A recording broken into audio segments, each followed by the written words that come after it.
Welcome to my channel. मैं हूं शुभम और आज मैं आपको बताऊंगा कि किस तरह से मैंने हैवेल्स में 8% का रिटर्न जनरेट किया है। पहले हम देख लेते हैं कि हमने ट्रेड किया है या नहीं किया है। मैं आपको पहले ही दिखा देता हूँ। ठीक है, हम आप देख सकते हो हैवेल्स का यहाँ पर ट्रेड है। ओके, रियलाइज पीएनएल आप देख सकते हो, 8% का रिटर्न हमने जनरेट किया है इसमें। और इसमें एक मैक्स हेल्थ का भी ट्रेड दिखेगा। इस मैक्स हेल्थ का जो ट्रेड है इसका एक्सप्लेनेशन हम अगले वीडियो में देखेंगे कि किस तरह से हमने इसमें भी एक अच्छा खासा मूवमेंट कैप्चर किया था। 5% का रिटर्न हमने इसमें भी जनरेट किया था। बट आप डिफरेंस देख सकते हो, इसमें हमने 8% का रिटर्न जनरेट किया है, बट यहाँ पर 873 का प्रॉफिट आपको दिखाई दे रहा होगा। यहाँ पर हमने 5% का रिटर्न जनरेट किया है, बट यहाँ पर आपको 266 का प्रॉफिट दिखाई दे रहा होगा। ये कैपिटल के हिसाब से है। यहाँ पर मैंने 10,000 रुपये लगाए थे और यहाँ पर मैंने 5,000 रुपये लगाए थे। 10,000 के हिसाब से अगर 8% निकला तो 873 का आपको प्रॉफिट दिखाई दे रहा होगा यहाँ पर। और 5,000 के हिसाब से हमारा 5% निकला है तो भी हमें 266 का प्रॉफिट दिखाई दे रहा है। तो इसके वजह से मैं आपको बोलता हूँ कि हमेशा परसेंटेज की तरफ ध्यान दो, ना कि प्रॉफिट की तरफ। अगर कैपिटल उसके हिसाब से है तो वो परसेंटेज ऑफ रिटर्न जितना आप बनाओगे उसके हिसाब से आपको प्रॉफिट भी दिखेगा। बट हमारे लिए वो मायने नहीं रखता, हमारे लिए परसेंटेज मायने रखता है कि हमने कितना परसेंट ऑफ रिटर्न बनाया। तो हैवेल्स में हमने ऑलमोस्ट 2 महीने में हमने एक अच्छा खासा रिटर्न जनरेट किया है। 8% का रिटर्न हमने जनरेट किया है। ट्रेड बुक अभी हम देख लेते हैं पहले ही। आप देख सकते हो यहाँ पर 2 जुलाई को हमारा ट्रेड एग्जीक्यूट हुआ है 9:16 पे। ओके, आप क्वांटिटी देख सकते हो और प्राइस भी देख सकते हो। 1826 पे हमारा एग्जीक्यूट हुआ है। 12 सितंबर को हमारा एग्जिट हुआ है हैवेल्स से 9:16 पे। 1972 पे हमारा एग्जिट हुआ है। आप देख सकते हो यहाँ पर दोनों प्राइस के। तो मैंने आपको ट्रेड बुक भी दिखा दिया, मैंने आपको पीएनएल भी दिखा दिया। अब हम एक्सप्लेनेशन पे आते हैं कि हमने किस तरह से हैवेल्स में एक्चुअल में 8% का रिटर्न जनरेट किया है। जैसे कि आपको पता होगा कि मैं कंप्लीटली सपोर्ट एंड रेजिस्टेंस पे ट्रेड करता हूँ, बट मैं आपको आज एक इंडिकेटर बताने वाला हूँ। देखो, मैं इंडिकेटर का फैन नहीं हूँ, बट इंडिकेटर में 2 टाइप्स होते हैं। एक लीडिंग इंडिकेटर होता है और एक लैगिंग इंडिकेटर होता है। तो लैगिंग इंडिकेटर मैं यूज़ नहीं करता हूँ, लीडिंग इंडिकेटर आप यूज़ कर सकते हो, क्योंकि वो as a support and resistance के हिसाब से ही काम करता है। मैं आपको दोनों एग्जांपल दिखाऊंगा कि लीडिंग इंडिकेटर किसे बोलते हैं और लैगिंग इंडिकेटर किसे बोलते हैं। बट हम पहले देख लेते हैं, हम सपोर्ट एंड रेजिस्टेंस के हिसाब से अगर हम वर्क करते हैं तो हमें सपोर्ट एंड रेजिस्टेंस हमें पता चलता है किस हिसाब से हमें पता चलता है। अगर वहाँ पर अगर उस जगह पर अगर वो सपोर्ट ले रहा है बार बार या फिर रेजिस्टेंस ले रहा है उस एरिया पे, तो हम उसे एज अ कंसिडर करते हैं कि ये रेजिस्टेंस एरिया है और ये सपोर्ट एरिया है, क्योंकि हमें वहाँ पर प्राइस मोमेंटम दिखता है। प्राइस वहाँ से एक टर्न लेता है या प्राइस उसी जगह से एक नीचे के साइड का फॉल भी दिखाता है। तो वो हमें पता चल जाता है कि रेजिस्टेंस एरिया है या सपोर्ट एरिया है। अगर हमेशा आप देखो, हमेशा अगर अपसाइड में मोमेंटम करने के बाद में नीचे आ रहा है तो ये रेजिस्टेंस एरिया होगा आपके लिए, और नीचे आने के बाद में अगर अपसाइड का मोमेंटम कर रहा है तो ये सपोर्ट एरिया होगा। मतलब बेस हो गया हमारा सपोर्ट एरिया और जो अपसाइड का एरिया है वो हमारे लिए रेजिस्टेंस एरिया है। ओके, तो बेस हमारे लिए सपोर्ट एरिया है और अपसाइड का जो एरिया है वो हमारे लिए रेजिस्टेंस एरिया है। तो इसी हिसाब से अगर आप देखोगे तो जब भी प्राइस अपसाइड में मोमेंटम करता है, अगर अपसाइड में मोमेंटम करता है तो ये कहीं से ना कहीं से रेजिस्टेंस लेगा और फिर नीचे के साइड का एक मोमेंटम दिखाएगा, क्योंकि यहाँ से सेलर एक्टिव हो जाएंगे और फिर जब सपोर्ट एरिया के पास में आएगा तो यहाँ से जो बायर है वो एक्टिव हो जाएंगे। तो उसी हिसाब से मार्केट भी काम करता है, उसी हिसाब से हमें भी काम करना है। हमें हमेशा ध्यान रखना है कि रेजिस्टेंस एरिया के आसपास अगर आता है तो हमें प्रॉफिट बुकिंग के बारे में सोचना है। और जब भी वो सपोर्ट एरिया के पास में आता है, जैसे कि हो सकता है कि यहाँ से एक अपसाइड का मूवमेंट दिखाया हमें, तो वहाँ पर हमें बाइंग की अपॉर्चुनिटी फाइंड आउट करना है। तो जितना आप सपोर्ट एरिया के आसपास आप बाय करोगे उतना आपका प्रॉफिट होने के चांसेस बढ़ जाएंगे। तो उसी हिसाब से हमने हैवेल्स का भी ट्रेड बनाया था, जो मैं आपको अभी एक्सप्लेन करूँगा। अगर आप यहाँ पर देखोगे, जब मैंने हैवेल्स का ट्रेड बनाया था तब हमारे पास इतना ही डाटा था।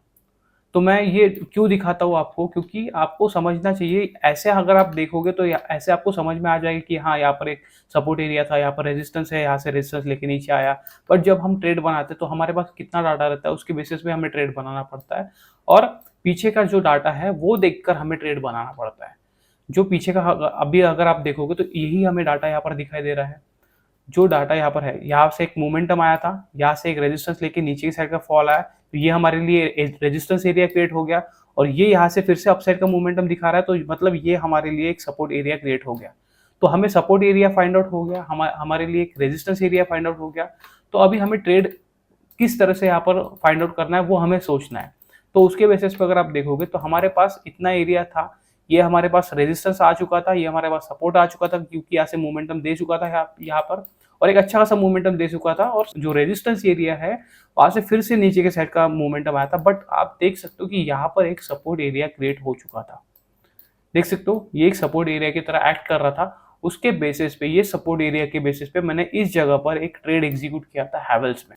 तो वो हमने ट्रेड एग्जीक्यूट किया यहाँ से एक मोमेंटम भी दिखाया, ऑलमोस्ट हमारे टारगेट के पास था। यहीं पर हमारा टारगेट था, यहाँ पर हम बुक करने वाले थे। बट आप देख सकते हो कि किस तरह से मार्केट एक्चुअल में वर्क करता है।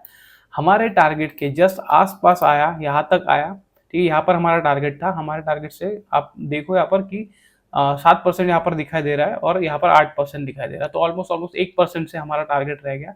उसके बाद में उसने फिर से हमें लॉस दिखाया यहाँ पर, ठीक है। तो मार्केट किस तरह से आपकी साइकोलॉजी के साथ खेलता है वो आप देखो। यहाँ पर फिर से हमें लॉस दिखाया, ऑलमोस्ट हमारे स्टॉप लॉस एरिया के पास आ चुका था। इसके नीचे मेरा स्टॉप लॉस एरिया था, क्योंकि ये स्ट्रॉन्ग सपोर्ट था हमारे लिए। जैसे कि मैं बताता हूँ कि हमेशा आपको स्टॉप लॉस कहाँ पर लगाना है, जहां पर स्ट्रॉन्ग सपोर्ट एरिया है उसके नीचे आपको स्टॉप लॉस प्लेस करना है। स्टॉप लॉस प्लेस करना मतलब मैं ये नहीं बोलता हूँ कि सिस्टम में स्टॉप लॉस लगाना है, आपको यहाँ पर अलर्ट हो जाना है। अगर ये इस एरिया के पास में आता है, आप देख सकते हो कि यहाँ पर एक अच्छा स्ट्रॉन्ग सपोर्ट था, यहाँ से एक मोमेंटम दिखाया, इसने एक अच्छा मोमेंटम दिखाया। यहाँ पर एक मोमेंटम दिखाया था, तो इसी एरिया से फिर से एक मोमेंटम दिखाया था इसने। तो आप समझ के चलो कि अगर इस एरिया के नीचे अगर ये निकलता है, हो सकता है कि इस एरिया के अगर नीचे निकलने लगता है तो ये वीक हो जाएगा स्टॉक और ये फिर से नीचे के साइड का मोमेंटम कर सकता है। तो हमें यहाँ पर एक अलर्ट हो जाना चाहिए कि यहाँ पे अगर नीचे सस्टेन करने लगता है, नीचे निकलता है, तो फिर हम यहाँ से निकल जाएंगे। स्टॉप लॉस जो है हमें बुक करना ही है, उसके हिसाब से हम यहाँ पर निकल जाते हैं। बट आप देख सकते हो कि ये जैसे ही सपोर्ट एरिया के पास में आया, यहाँ से एक अच्छा मोमेंटम आया। मैंने आपको हैमर कैंडल पहले भी दिखाया था। अगर आप पिछले वीडियो अगर जाकर नहीं देखते हो तो आप पिछले वीडियो जाकर देखो, आपको और ज़्यादा अच्छे से सीखने को मिलेगा। मैंने एक वीडियो में भी आपको बताया था कि हमने हैमर कैंडल के हिसाब से किस तरह से वर्क करता है। ये हैमर कैंडल अगर सपोर्ट एरिया के पास क्रिएट होता है और यहाँ से एक मोमेंटम हमें दिखाई देता है, तो चांसेस ऑफ विनिंग हमारा और ज़्यादा बढ़ जाता है। क्योंकि आप देख सकते हो यहाँ से कितना ज़्यादा स्ट्रॉन्ग एक बुलिश मोमेंटम यहाँ पर हमें दिखने को मिला। जैसे ही ये नीचे आया, जैसे ये नीचे मोमेंटम किया इसने, यहाँ से एक पुश हो गया, मतलब बायर्स यहाँ पर एक्टिव हो गए और इन्होंने बाइंग शुरू कर दी। और आप देख सकते हो यहाँ से एक मोमेंटम भी मैं आपको दिखा देता हूँ कि मोमेंटम किस तरह से यहाँ से हुआ था। अब देखो यहाँ से एक अच्छा मोमेंटम आया, फिर से ये कहाँ से रेजिस्टेंस लेने लगा, फिर से थोड़ा सा नीचे कहाँ से आया, इस एरिया से, जहाँ से पहले फॉल आया था, अच्छा खासा स्ट्रॉन्ग फॉल आया था, उसी एरिया से इसने थोड़ा सा नीचे का मोमेंटम किया। अब मैं आपको दिखाता हूँ यहाँ पर ड्रॉ करके, देखो ये एरिया है। तो रेजिस्टेंस एंड सपोर्ट इसी तरह से काम करता है। अगर आपको प्रीवियसली रेजिस्टेंस दिखाई दे रहा है तो उसके बेसिस पे वो काम करेगा, उसके बेसिस पे मार्केट भी रिएक्ट करता है। तो इसी एरिया से इसने फिर से रेजिस्टेंस लेने की कोशिश की, नीचे आया, यहाँ से फिर से एक अपसाइड का मोमेंटम इसने दिखाया, क्योंकि ऑलरेडी यहाँ पर स्ट्रॉन्ग सपोर्ट एरिया था, स्ट्रॉन्ग सपोर्ट यहाँ पर ले चुका था हैवेल्स का स्टॉक जो है। और उसके बाद में एक अच्छा खासा मोमेंटम दिखाया और थोड़ा हमें टाइम लगा इसमें, 2 महीने से थोड़ा ज़्यादा लगा बुक करने में, बट हमारा प्रॉफिट जो है वो यहाँ पर बुक हो गया। जैसे ही आप देख सकते हो यहाँ पर इसने थोड़ा गैप ओपन किया और इसके फर्स्ट कैंडल में, मतलब 12 तारीख के फर्स्ट कैंडल में ही मैंने इसको बुक कर लिया था। अगर आप एंट्री देखोगे तो एंट्री भी मैंने 2 तारीख को फर्स्ट कैंडल में ही एंट्री बनाई थी। अब मैं टाइमिंग आपको दिखा देता हूँ। 9:16 को जैसे ही ओपनिंग हुआ था, मैं सिर्फ वेट कर रहा था यहाँ पर। जैसे ही यहाँ पर ओपन किया नेक्स्ट डे, क्योंकि आप देख सकते हो यहाँ पर थोड़ा स्ट्रॉन्ग बुलिशनेस आया था, जैसे ही यहाँ पर ओपन किया मैंने यहाँ पर बाइंग कर लिया और मेरा स्टॉप लॉस इसके नीचे था। ओके, तो उसके बेसिस पे मैंने बाइंग किया और आप देख सकते हो कि जैसे ही इसने हमारा टारगेट हिट किया, यहाँ पर जैसे ही रेजिस्टेंस एरिया के पास में आया, तो मैंने फिर से प्रॉफिट बुक कर लिया। 9:16 का आप टाइम देख सकते हो, 12 तारीख को। ओके, तो इस हिसाब से हमने यहाँ पर प्रॉफिट बुक किया सपोर्ट एंड रेजिस्टेंस एरिया पे। इस पे मैंने और एक बेस ऐड किया था जो हम लीडिंग इंडिकेटर बोलते हैं, उसका मैं यूज करता हूँ, पाइवट पॉइंट उसे बोलते हैं, ठीक है। तो मैं आपको वो दिखा देता हूँ। पाइवट पॉइंट को मैंने अपने हिसाब से लगाया है, क्योंकि मैं प्योरली रेजिस्टेंस एंड सपोर्ट पे ही काम करता हूँ, तो मैं उसी के बेसिस पे मैं पाइवट पॉइंट को यूज करता हूँ। अब पाइवट पॉइंट अगर आप बोलोगे तो वो लीडिंग इंडिकेटर है, वो मतलब पहले ही आपको दिखा देता है। तो दोनों मैं 2 एग्जांपल आपको दिखाऊंगा, लीडिंग और लैगिंग का मैं एग्जांपल आपको दिखाऊंगा। मैं यहाँ पर ईएमए आप देख सकते हो 200 का ईएमए है, ये एक्सपोनेंशियल मूविंग एवरेज है। ये है लैगिंग इंडिकेटर। लैगिंग इंडिकेटर का मतलब अगर आप देखोगे तो यहाँ पर आज मार्केट यहाँ पर क्लोज हुआ, ठीक है, आपको दिखाई दे रहा होगा ये जो लाइन है ये यहाँ तक ही बनी है। मतलब ये किस तरह से मूवमेंट करेगी, जैसे जैसे स्टॉक ऊपर जाएगा या नीचे आएगा यहाँ पर मूवमेंट करते रहेगा, वैसे वैसे ये लाइन यहाँ पर आगे बढ़ते रहेगी। तो इसका मतलब क्या है, जैसे जैसे मार्केट मूवमेंट करेगा उसी के हिसाब से ये, उसी के बेस पे जो ये लाइन है वो क्रिएट होने वाली है। तो हमें ये आगे का डाटा कोई भी दिखाने नहीं वाली है, बस हमें पीछे का ही हिसाब से यहाँ पर दिखाएगा कि ये सपोर्ट यहाँ पर सपोर्ट लेकर ये अपसाइड में चला गया। बट जब ये सपोर्ट लेने लगेगा, मतलब जब ये डाटा क्रिएट ही नहीं हुआ है, तब ये किस तरह से एक्ट होगा, ये इस एरिया के पास में होगा। ओके, तो इसका मैं देखो, इसका मैं ज़्यादा यूज़ करता नहीं हूँ, जो लैगिंग इंडिकेटर है उसका मैं यूज़ नहीं करता हूँ। जैसे मैं आपको बताता हूँ हमेशा कि मैं सपोर्ट एंड रेजिस्टेंस पे काम करता हूँ, उसी के बेसिस पे मैं अगर आपको दिखाऊँ, मैंने जैसे ये एग्जांपल दिखाया लैगिंग इंडिकेटर का, उसी के हिसाब से मैं अगर दिखाऊँ, तो पाइवट पॉइंट अगर आप देखोगे तो ये रेजिस्टेंस और सपोर्ट एरिया आपको दिखाता है पहले ही। अगर आप यहाँ पर देखोगे तो इसने ऑलरेडी ये जो मंथ है इसका कंप्लीटली जो सपोर्ट एंड रेजिस्टेंस एरिया है वो क्रिएट कर दिया है। आप देख सकते हो 30 सितंबर तक इसने जो रेंज है वो क्रिएट कर दिया है। मतलब इसने क्या किया है, हमें पहले ही आगे का जो डाटा है वो दिखा दिया है। इस एरिया पे रेजिस्टेंस एरिया है, ये एक सपोर्ट एरिया है, यहाँ पर भी एक सपोर्ट एरिया है, तो उसके बेसिस पे हम एक आइडिया लगा सकते हैं कि इस जगह से एक मोमेंटम कर सकता है। इसके हिसाब से हमने किस तरह से फाइंड आउट किया था कि हाँ, एक यहाँ पर एक सपोर्ट एरिया है। अगर आप देखोगे तो ऑलरेडी अगर आप इस जगह पर देखोगे तो इस जगह पर जब ये मूवमेंट शुरू हुआ था, यहाँ पर मैंने एंट्री बनाई थी, यहाँ से एक मोमेंटम शुरू हुआ था, तो ये जो एरिया है ये एरिया पहले ही क्रिएट हो गया था। ये रेजिस्टेंस एरिया जो है ये भी पहले ही क्रिएट हो गया था। आप देख सकते हो कि रेजिस्टेंस एरिया किस एरिया के पास में ओपन हुआ है। हमारे जो रेजिस्टेंस एरिया है उसके पास ये रेजिस्टेंस एरिया ओपन हुआ है। ये जो लाइन आपको दिखाई दे रही है उसी के पास में ये रेजिस्टेंस एरिया ओपन हुआ है। आप आगे देखो, यहाँ पर इस जगह पर देखो, आप यहाँ पर रेजिस्टेंस एरिया है किस जगह पर है, जहां पर हमने ड्रॉ करके रखा है उसी जगह पर वो रेजिस्टेंस एरिया है। उसके आगे भी देख सकते हो मंथ में, मैंने यहाँ पर आपको जुलाई मंथ से दिखाया है, जुलाई मंथ है, ठीक है, अगस्त मंथ है और अभी ये सितंबर मंथ है। ऑलरेडी यहाँ पर देख सकते हो आप रेजिस्टेंस एरिया है, उसके नीचे R2 है, R2 मतलब रेजिस्टेंस एरिया मतलब 2, ठीक है। तो resistance area first resistance area है और ये सेकंड रेजिस्टेंस एरिया है। तो मैं यहाँ पर मेरी जो सेटिंग है वो मैं आपको दिखा देता हूँ, आप अपने इसमें भी आप वो सेटिंग कर सकते हो। देखो ये जो टर्मिनल है ये फायर्स का टर्मिनल है, जो मैं चार्ट देखता हूँ वो फायर्स में देखता हूँ, और जो मैं ट्रेड लेता हूँ, जो मैं ट्रेड बनाता हूँ, जो भी मैं ट्रेड करता हूँ वो मैं जीरोधा में करता हूँ। जो मैं आपको अकाउंट दिखा रहा हूँ ये वाला जो अकाउंट है, मैं हमेशा आपको यही अकाउंट दिखाता हूँ, जीरोधा का कंसोल है उसी में आपको दिखाता हूँ, इसी में मैं ट्रेड बनाता हूँ, यही मैं आपको कंप्लीटली ट्रेड आपको दिखाते रहता हूँ। दूसरा कोई भी अकाउंट मैं आपको यहाँ पर ज्यादातर दिखाता नहीं हूँ, ठीक है। इसी अकाउंट में हम देखते हैं कि किस तरह से हमने स्विंग ट्रेड परफॉर्म किया है, और जो मैं आपको ट्रेड दिखा रहा हूँ ये मैंने ऑलरेडी किए हुए ट्रेड है, मतलब अभी के लेटेस्ट ट्रेड है। देखिए ज्यादा भी टाइम नहीं हुआ है, सितंबर मंथ में हैवेल्स का हमारा प्रॉफिट बुक हुआ है। और मैक्स हेल्थ का अगर ट्रेड देखोगे तो ये भी लेटेस्ट ट्रेड ही है, तो मैं लेटेस्ट जो भी एग्जांपल है वो भी दिखा रहा हूँ, और जो पुराने जो मैंने ट्रेड बनाए हैं इसी अकाउंट में आपको स्विंग ट्रेड दिखाने के हिसाब से ही मैंने इस अकाउंट में ट्रेड बनाए थे, वो भी मैं आपको एग्जाम्पल आपको बता रहा हूँ। तो उसी के बेसिस पे हम देख रहे हैं, क्योंकि मैं आपको ये इसलिए दिखा रहा हूँ PNL, क्योंकि आपको समझ में आना चाहिए कि हाँ एक्चुअल में मैंने भी ट्रेड किया था, किसके बेसिस पे किया था और किस हिसाब से हमें वहां पर प्रॉफिट हुआ है। मैंने आपको कंप्लीट PNL भी दिखाया, आप पिछले वीडियो जाकर देखो तो आपको वो भी पता चल जाएगा। मैं आपको इस वीडियो में भी PNL कंप्लीटली दिखा दूंगा। बट हम यहाँ पर आ जाते हैं, यहाँ पर अगर आप देखोगे तो हम किस हिसाब से यहाँ पर ट्रेड बनाते हैं, जो भी मैं ट्रेड यहाँ पर करता हूँ वही मैं आपको दिखाता हूँ, जो भी मैंने प्रॉफिट बुक किया, लॉस बुक किया, जो भी होगा मैं आपको दिखाता हूँ। इस जगह पर मैंने ट्रेड बनाया, रेजिस्टेंस एरिया और सपोर्ट एरिया हमारे पास पहले से ही यहाँ पर आ चुका था। अभी अगर आप सेटिंग के हिसाब से अगर मैं बताऊँ आपको, तो हम देख लेते कि इंडिकेटर कहाँ से लगाना है। अगर कोई भी बिगिनर है तो उनको पता नहीं होगा कि इंडिकेटर कहाँ से यहाँ पर लगाना है, तो आप इंडिकेटर यहाँ पर आप देख सकते हो, ये साइन जो आपको दिखाई दे रहा है, तो इस पे चले जाना है इंडिकेटर्स पे, और यहाँ पर पाइवोट ऐसे लिख देना है। ओके, पाइवोट अगर आप लिख दोगे तो यहाँ पर दो आने वाले हैं, यहाँ पर पाइवोट पॉइंट स्टैंडर्ड और CPR विद पाइवोट लेवल्स। तो आपको पाइवोट पॉइंट जो स्टैंडर्ड है वो आपको सिलेक्ट करना है। सिलेक्ट करने के बाद में आपका ये, मैं आपको ये डिफॉल्ट करके दिखा देता हूँ, ठीक है। ओके, मैं डिफॉल्ट करके दिखा देता हूँ आपको। ओके, इस तरह से आएगा आपको, इस तरह से आपको सेटिंग आने वाला है। जब भी आप यहाँ पर इंडिकेटर, मैं कंप्लीटली आप एक काम करता हूँ, मैं इंडिकेटर लगा के दिखा देता हूँ। आपने यहाँ पर पाइवोट डाल दिया, ऐसे पाइवोट आपने डाल दिया। ओके, पाइवोट पॉइंट स्टैंडर्ड हमने लगा दिया, ये मेरी सेटिंग लगी हुई है, और ये रिसेट कर देता हूँ मैं। इस हिसाब से आपको यहाँ पर दिखने वाला है पहले जब आप इंडिकेटर को लगाओगे। अब उसके बाद में आपको सेटिंग क्या करना है, उसमें यहाँ पर आ जाना है। यहाँ पर जो पाइवोट का जो लाइन रहता है वो हमें कोई काम का नहीं है। ओके, ये सपोर्ट एंड रेजिस्टेंस जो one line support and resistance S1 R1 S2 R2 ये रहने देना है, और S3 ये सब निकाल देना है। ओके, अब लेबल रहने देना है, क्योंकि आपको समझ में नहीं आएगा कि कौन सा रेजिस्टेंस है। जब तक आपको रेजिस्टेंस एंड सपोर्ट समझ में नहीं आएगा तो थोड़ा उसके हिसाब से यहाँ पर लेबल रहने देना है कि ये R2 R1 है, वो रेजिस्टेंस एरिया है हमारे लिए, और S1 S2 है वो सपोर्ट एरिया। तो यहाँ पर ये रहने देना है। इनपुट में यहाँ पर आ जाना है। इनपुट में जब आ जाओगे आप तो यहाँ पर टाइम फ्रेम में आपको मंथली सिलेक्ट करना है। ओके, यहाँ पर इनपुट में आने के बाद में जो टाइम फ्रेम है इसको मंथली सिलेक्ट करना है, ओके कर देना है। तो आपकी जो सेटिंग है वो यहाँ पर आ जाएगी। मैं ट्रेड के लिए यूज करता हूँ वो सेटिंग यहाँ पर आ जाएंगी।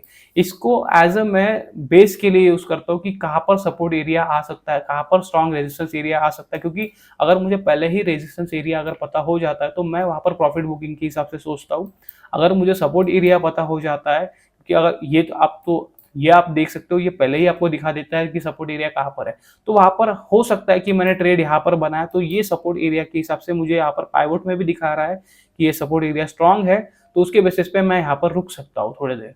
जैसे ये ब्रेक करने लगेगा तो फिर मैं निकल जाऊंगा, क्योंकि होता है अगर आप देखोगे ये रेजिस्टेंस एरिया आपको दिखा दे रहा है, ये यहाँ पर ब्रेक करने लगा है और थोड़ा सा ऊपर जाने की कोशिश कर रहा है, तो इस तरह से होता है। बट अगर आपको दिखाई दे रहा है कि ये सपोर्ट एरिया है यहाँ पर, तो आप थोड़ा रुक सकते हो वहां पर। तो इसी बेसिस पे हमने यहाँ पर सपोर्ट एरिया देखा, यहाँ पर हमने ट्रेड बनाया, यहाँ से अपसाइड का एक मोमेंटम दिखा हमें, फिर से नीचे आया, यहाँ पर सपोर्ट एरिया पे सपोर्ट लिया और फिर एक अच्छा खासा अपसाइड में मोमेंटम किया और रेजिस्टेंस एरिया के पास आप देख सकते हो इसी एरिया के पास में मैंने प्रॉफिट को बुक कर लिया। तो ऑलमोस्ट आप देख सकते हो ये इस तरह से अपसाइड में गया। मैं अगर आप पहले से आपको दिखाऊं तो अपसाइड में गया, प्रॉफिट दिखाया हमें, फिर से लॉस दिखाया, फिर से अपसाइड में गया, थोड़ा और प्रॉफिट हमारा कम किया, फिर से अपसाइड में गया, अच्छा खासा हमें प्रॉफिट दिखाया यहाँ पर, फिर से यहाँ पर कंसोलिडेशन करने लगा और फाइनली हमारा एक प्रॉफिट यहाँ पर बुक हुआ। तो इस तरह से मार्केट एक्चुअल में काम करता है। अगर आपको लगता है कि आप एंट्री बनाओगे और वहां से एक अपसाइड का मूवमेंट मिल जाएगा, हमेशा ऐसा नहीं होने वाला है। आपको आपके टारगेट और स्टॉप लॉस पे स्टिक रहना पड़ता है, तभी आप यहाँ पर सस्टेन कर सकते हो। अगर आपको अपने टारगेट पे और स्टॉप लॉस पे कॉन्फिडेंस है तो आप यहाँ पर रुक सकते हो, नहीं तो आप इस तरह से पकड़ो कि यहाँ पर ही आप भाग जाते या यहाँ पर आप भाग जाते। मैक्सिमम लोग, मैं बताता हूँ कि इस ट्रेड में मैक्सिमम लोग कहाँ पर निकलोगे, इस जगह पर। क्योंकि अगर मैं आपको दिखाऊँ, ये जूम करके अगर मैं आपको दिखाऊँ तो ये मोमेंटम देखो, ये मोमेंटम आप देख सकते हो, ये ड्रास्टिक मोमेंटम था। यहाँ से अगर मैं दिखाऊँ, ये ड्रास्टिकली नीचे आया और अच्छा खासा नीचे आ चुका था यहाँ पर, और फिर इसने यहाँ पर अपसाइड का मोमेंटम दिखाया। तो अगर इतना फॉल दिखाता है आपको तो आप यहाँ पर ही निकल जाओगे। और मैक्सिमम लोग, मैं आपको बता दूं कि कहाँ पर एंटर करते हैं, मैक्सिमम लोग यहाँ पर एंटर करते हैं, इस जगह पर एंटर करते हैं। क्योंकि कोई भी इंसान जो बिगिनर है वो स्टॉक को नीचे लेना नहीं चाहता है, वो स्टॉक को अप साइड में ही लेना चाहता है। जब सब लोग उन स्टॉक्स की बात करते हैं तभी वो बाय करेंगे, बट और जब कोई भी उस स्टॉक की बात नहीं करेगा तब वो बाय नहीं करेंगे। बट हमारा उल्टा रहता है, हम जब सब लोग बाय करते हैं तब हम सेल करते हैं वहां पर, और जब सब लोग सेल करते हैं तब हम बाय करते हैं। तो इसी हिसाब से एक्चुअल में मार्केट काम करता है। हमेशा आपको एक बात समझ के रखना है, अगर आपको मार्केट में अगर प्रॉफिट करना है तो कोई भी स्टॉक हो, आपको नीचे बाय करना आना चाहिए और आपको उसको अपसाइड में सेल करना भी आना चाहिए। ऐसा नहीं है कि हाँ नीचे आपने ले लिया और छोड़ दिया उसको, वो इन्वेस्टिंग के हिसाब से आप पकड़ के चल सकते हो। अगर आपको बहुत ही अच्छा प्राइस मिलता है, जैसे कि कोरोना में मिला था, कोरोना में बहुत मतलब हाफ प्राइस पे स्टॉक मिल रहे थे और अभी वो डबल ट्रिपल हो चुके हैं मैक्सिमम स्टॉक। अगर मैं आपको बताऊं कोरोना का इंसिडेंट, अगर बजाज फाइनेंस का अगर स्टॉक देखोगे वो 2,500 पे था, 2,500 से आप देख सकते हो कि अभी वो कहाँ पर है। तो इस हिसाब से वो मोमेंटम किया है। अगर आपको उस हिसाब से अगर प्राइस पे मिलता है तो आपको लेना है, बट हमेशा ऐसा नहीं होने वाला है। कोरोना का इवेंट हमेशा नहीं आता है, वैसे इवेंट आने में टाइम लगता है। अगर आपको अभी भी लग रहा होगा कि हाँ अभी भी मार्केट बहुत ऊपर है और ये नीचे गिरने वाला है, वो 2021 से शुरू है। मैं अगर आपको बताऊं तो 2021 से वही शुरू है कि मार्केट बहुत ऊपर है, 2022 को भी वही शुरू था, मार्केट बहुत ऊपर है, 2023 को भी सेम कंडीशन थी, मार्केट बहुत ऊपर है। अभी 2024 आ चुका है और वो भी एंड पे आ चुका है, सितंबर मंथ ऑलमोस्ट आधा जा चुका है। तो अभी अभी अगर आप इसी तरह से अगर पकड़ के बैठोगे कि हाँ मार्केट बहुत ऊपर है, अभी हमें बाय नहीं करना है, तो ऐसे नहीं होता। आप स्विंग ट्रेड करो तो आप ये वीडियो देखो, अच्छे से समझो कि कहाँ पर करना है और ज़्यादा से ज़्यादा क्या होने वाला है। अगर आपका स्टॉप लॉस हिट हुआ तो आप निकल जाओ, आपको कंटिन्यूसली प्रॉफिट हो रहे हैं। अगर आपको समझ में आ चुका है कि किस हिसाब से आपको ट्रेड बनाना है, कहाँ पर आपका स्टॉप लॉस आने वाला है, तो आपको फिर डर नहीं लगेगा कि हाँ मार्केट बहुत ऊपर है, क्योंकि आपको ज़्यादा देर तक ट्रेड करना ही नहीं है। आप स्विंग के हिसाब से यहाँ पर बैठ रहे हो, आपको पता है कि आपका स्टॉप लॉस कहाँ पर है, आपको पता है कि आपका टारगेट कहाँ पर है। अगर आपका टारगेट हिट होता है तो आपको उस ट्रेड से निकल जाना है, आपका स्टॉप लॉस हिट होता है तो भी आपको वो ट्रेड से निकल जाना है। कभी कभी अगर मुझे लगता है कि हाँ मुझे समझ में नहीं आ रहा है कि इतना मोमेंटम हुआ और कहाँ पर सपोर्ट एरिया आ रहा है, तो मैं ये यूज़ करता हूँ। कभी-कभी मैं लगा के रख देता हूँ, जब भी ये ऐसे मोमेंटम करता है तो मुझे पता हो जाता है कि हाँ, यहाँ पर सपोर्ट एरिया है, तो यहाँ पर हमें रुकना है, अगर इसके नीचे ब्रेक करता है तो फिर हम निकल जाएँगे। और आप देख सकते हो मैंने प्रॉफिट भी इसी हिसाब से बुक किया था। यहाँ पर हमारे लिए पहले से देखो, अगर आपको पता चल गया कि रेजिस्टेंस एंड सपोर्ट कैसे फाइंड आउट करता है तो ज़्यादा ज़रूरत नहीं पड़ेगी, बट मैं आपको जिसको मैं अगर ये नेकेड कर देता हूँ इस तरह से, तो आपको अभी समझ में आ जाएगा कि ये नेकेड चार्ट भी अगर आप देख रहे हो तो भी आपको यहाँ पर दिखाई दे रहा हो कि हाँ, ये रेजिस्टेंस एरिया है, हाँ, इस जगह पर सपोर्ट एरिया है, यहाँ पर सपोर्ट एरिया है। ऑलरेडी ये बना देता है सपोर्ट एरिया और रेजिस्टेंस एरिया को। अगर अब आप देख सकते हो कि यहाँ पर सपोर्ट एरिया क्रिएट किया, आप लेटेस्ट का एग्जाम्पल देखो, ये रेजिस्टेंस एरिया है, ये रेजिस्टेंस एरिया है। हो सकता है कि ये रेजिस्टेंस एरिया से नीचे के साइड का मोमेंटम करे, क्योंकि रेजिस्टेंस एरिया पे है स्टॉक्स, तो आपको वहाँ पर बाय करना अवॉइड करना है। हमेशा आपको कहाँ पर बाइंग करना है स्टॉक में, जब ये सपोर्ट एरिया पे आ जाएगा। इस जगह पर भी आ सकता है, इस जगह पर भी आ सकता है, तो आपको देखना है कि सपोर्ट एरिया पे अगर आ चुका है स्टॉक्स, तो आपको देखना है कि हाँ, पिछले डाटा में आपको दिखाई दे रहा है क्या है कि इस जगह पर कोई सपोर्ट है, स्ट्रॉन्ग सपोर्ट है, यहाँ पर सपोर्ट लेकर ये अपसाइड में मूवमेंटम किया है, हाँ, इस जगह पर सपोर्ट एरिया है, तो हो सकता है कि ये सपोर्ट से एक अच्छा मोमेंटम हमें अपसाइड में दिखाए। तो आपको ऐसा नहीं करना है कि हाँ, सपोर्ट एरिया पे आ गया डायरेक्टली हम बाय कर लिया। यहाँ पर देखना है कि हाँ, सस्टेन कर रहा है इस एरिया पे, तो फिर हम यहाँ पर बाय कर सकते हैं। तो इतना ईज़ी रहता है, मैं इसी वजह से आपको दिखाया, क्योंकि मैं ये यूज़ करते रहता हूँ, तो मैंने आपको ये बताया। मैं आपको लैगिंग इंडिकेटर इसलिए नहीं बताता हूँ क्योंकि मैक्सिमम टाइम लैगिंग इंडिकेटर काम नहीं करते हैं। तो नेक्स्ट वीडियो जो है वो मैं आपको मैक्स हेल्थ का एनालिसिस बताऊँगा। और मैंने एक जो स्विंग ट्रेड है वो भी बताया है टाटा मोटर्स का। मैंने उसका चार्ट पोस्ट किया था इंस्टाग्राम पे, और मैंने टेलीग्राम चैनल में भी उसका चार्ट डाला था। अगर आप इंस्टाग्राम चैनल को फॉलो नहीं करते हो तो आप इंस्टाग्राम चैनल को फॉलो कर लो।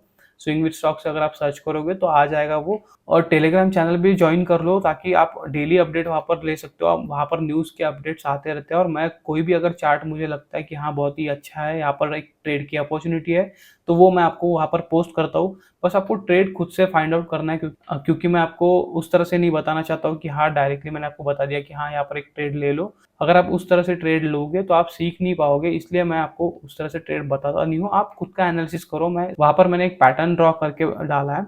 अगर उस चार्ट में अगर आप देखोगे तो वहाँ पर कुछ मिसिंग है, जो मैंने सपोर्ट एंड रेजिस्टेंस एरिया है वो मैंने वहाँ पर ड्रॉ नहीं किया, तो आप खुद जाकर वो ड्रॉ करो अपने चार्ट पे, तो आपको और ज़्यादा अच्छे से समझ में आएगा। अगर मैं आपको कंप्लीटली बता दूंगा कि हाँ, इस तरह से करना है, तो फिर आप सीखोगे नहीं, सिर्फ आप ट्रेड बनाओगे, मैंने जैसे बताया उसी तरह से करने वाले हो। बट मैंने अगर बताना बंद कर दिया तो फिर आपको समझ में नहीं आएगा, इसलिए मैं आपको बोल रहा हूँ कि कॉपी करने से अच्छा आप वापस सीखो।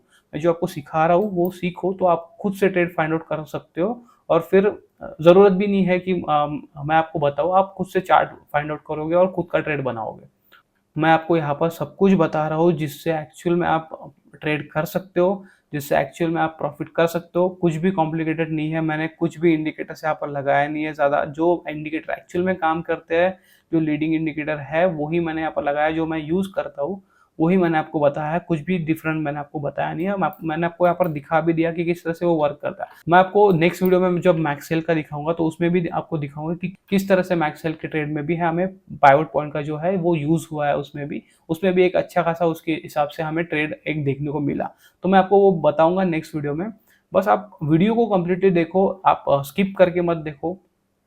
अगर आपको सच में सीखना है तो ही आप वीडियो को देखो, नहीं तो फिर सिर्फ आप प्रॉफिट देखने के लिए अगर आप देख रहे हो तो कोई फ़ायदा है नहीं, उससे आपको सीखने को नहीं मिलने वाला है। मैं यहाँ पर टेलीग्राम का स्कैनर डाल दूंगा, ओके, तो आप वहाँ पर जाकर भी स्कैन करके टेलीग्राम चैनल ज्वाइन कर सकते हो। और आप इंस्टाग्राम पे जाकर स्विंग विद स्टॉक अगर सर्च करोगे तो आपको स्विंग विद स्टॉक का जो चैनल है वो वहाँ पर आ जाएगा, आप फॉलो कर लो। वहाँ पर भी मैं डेली कुछ ना कुछ पोस्ट करते रहता हूँ, तो आपको और ज़्यादा हेल्प होने वाली है। वीडियो को कम्प्लीटली देखो और खुद के चार्ट पर जाकर थोड़ा एनालाइज करो, जैसे मैंने यहाँ पर ड्रॉ करके रखा है उस हिसाब से आप जाकर ड्रॉ करो। पहले जब आपको समझ में नहीं आएगा कि हाँ, इसे रेजिस्टेंस कहते हैं, इसे सपोर्ट कहते हैं, क्योंकि बिगिनर्स को होता है कि सपोर्ट एंड रेजिस्टेंस समझ में नहीं आता है स्टार्टिंग में, बट अगर आप ड्रॉ करके देखोगे तो फिर आपको समझ में आएगा कि हाँ, चार्ट में इसे रेजिस्टेंस कहते हैं, इसे सपोर्ट एरिया कहते हैं। जैसे जैसे आप ड्रॉ करोगे, पहले मिस्टेक करोगे आप, बट जैसे जैसे आप ड्रॉ करोगे तो आपको ईजी होते जाएगा, फिर आपको जो मैं आपको बता रहा हूँ एक्चुअल में वो आपको समझ में आएगा। तो आज के लिए बस इतना ही, मिलते हैं नेक्स्ट वीडियो में। Thank you.